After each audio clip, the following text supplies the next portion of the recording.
This is Eric Mother with Mother.com with the weekend market analysis for April 10th and 11th, 2021.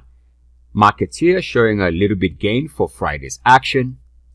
Let's get to the charts. All right, so we begin here. This is Friday, of course, with about 2-3 hours before the close of the session for the end of this week. I want to begin with where I had began last week's analysis, and it is the Nasdaq weekly chart. I had drawn this line here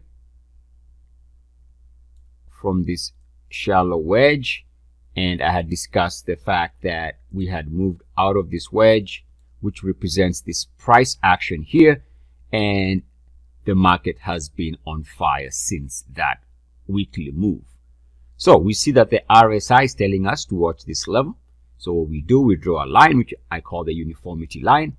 And if you squint, you'll see that there was support here on the line for this weekly low, is actually right there.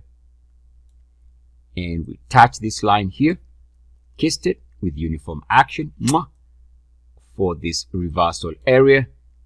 And now we've bounced on this line twice.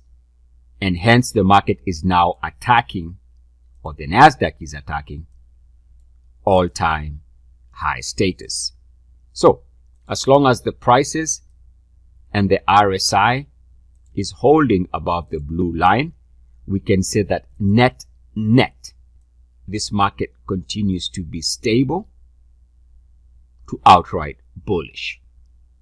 At some point, it's going to take a break of this line to signal that the market is setting the stage for a drop.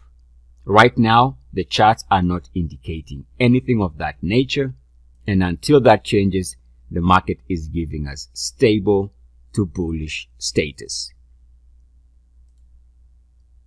This concludes the free portion of this video.